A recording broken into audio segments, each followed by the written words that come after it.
Jason Yates is here with me today. He's running for Yamhill County Commissioner, position number 1, and he has a take on the Yamhillius West Sider Trail that he wants to share with you, and it goes into why he's running for commissioner. So, Jason, thank you for coming here and what you have to share. Thank you for having me a third time. Yeah. You ran for Congressman.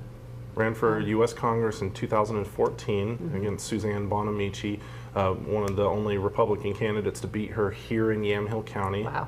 And then I also ran for Newburgh School Board. Okay, so if people recognize your name from the boards around town, that's why. That should be plenty of boards up. Yeah. So, okay, so the trail, you started seeing money spent that made you feel really uncomfortable. So you want to talk about that? Yeah, the reason why I decided to run for county commissioner is because I saw that there was no fiscal conservative running in the race, and that all three of the people that had declared before I decided to file were for the trail. This county had no option to be able to say no to this trail. It's going to cost untold millions of dollars. Two of the county commissioners that are voting for it have no idea how much it's going to cost, when it's going to start, how it's going to end, how it's going to be funded, how they're going to be able to maintain it, and then how they're going to be able to provide safety for all of the people's backyards it's going to run through and all this private property of the farmland. Okay. So when I have had Stan on, as I told him, as you know about me too, is I'm all for private property rights, and I'm a conservative and a fiscal conservative too. And so when I talked to Stan about that, he said, well, the railroad, I don't want to quote him wrong, so forgive me if I say something a little off, but anyway, the railroad owns that trail, so the other people, they have their property. Well, the railroad, they have a right to do what they want to do. And it's funded from somebody other than tax dollars, and there was a group he mentioned that was actually going to be funding the trail. So what do you have to say about that, and to set the record straight in the eyes of any opposition to what he said? Bits and pieces of that are right. There is a group that is sponsoring the trail. They're trying to raise money for it as well, but there's no way they're going to be able to raise the $100+ million it's going to take to do this. Yes, the railroad has permission to do with the property as they want, but Yamhill County has already bought sections of that trail. The problem that I see is, as a pesticide applicator by trade, I do pest control for my regular job. I am not allowed, any applicator in the state of Oregon cannot treat pesticide within 150 feet of state or county property, park property. If this trail was purchased out by the county, it would become county park property.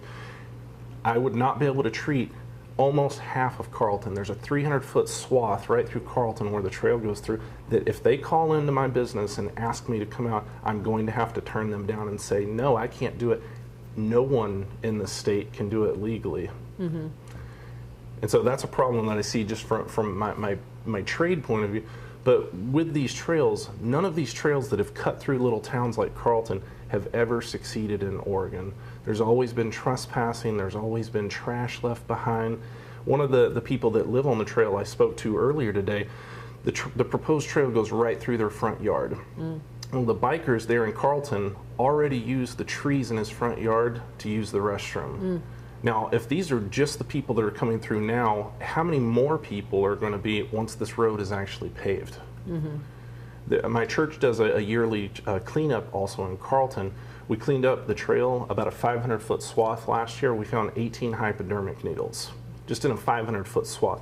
Right. What are we going to find once we have hundreds of people coming through here that we don't know who they are? Right. Okay. So if it's private property though, and the railroad can do with the property what they want, and they want a bike trail there, you're saying the problem is the other people won't have use of their property because there will be bikes coming in. Because of the way the Oregon State Legislature have passed rules on pesticide labels, there's a wide swath of pesticides that I won't be able to use. Okay.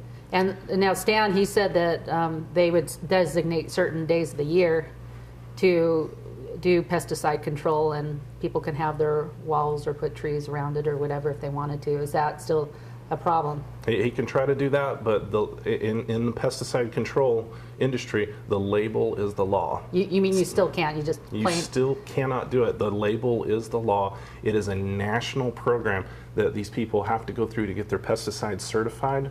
That these have to be on the labels for insurance purposes.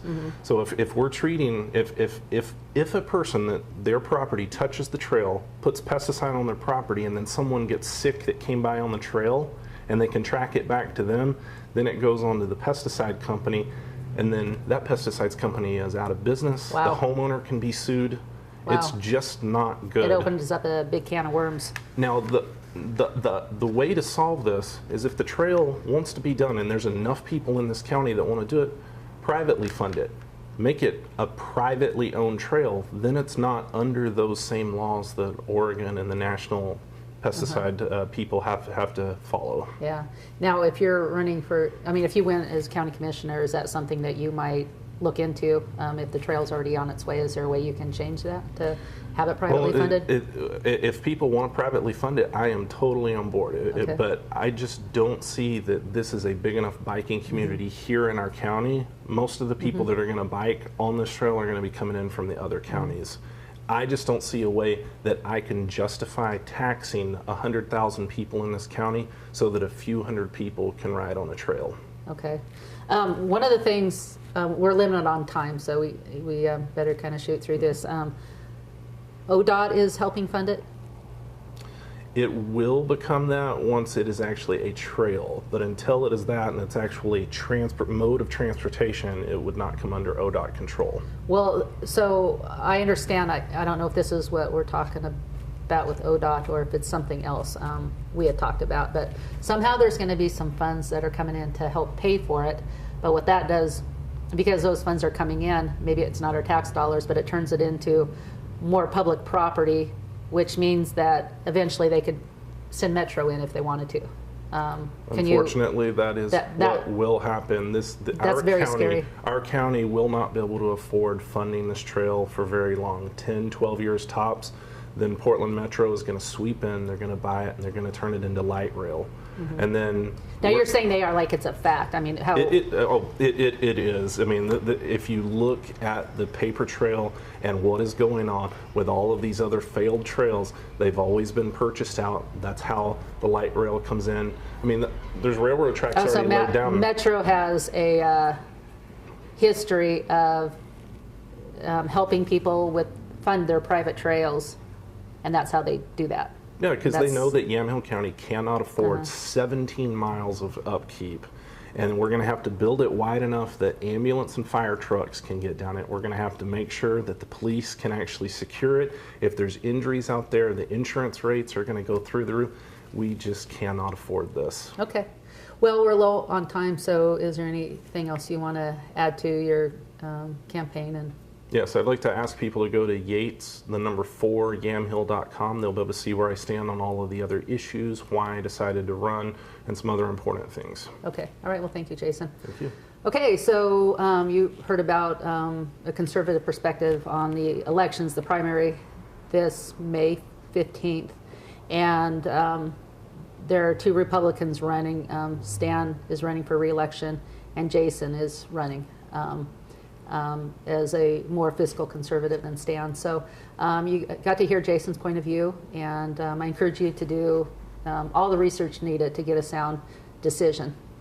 But definitely vote and let your voice be known through your voting. Have a good week. Bye-bye.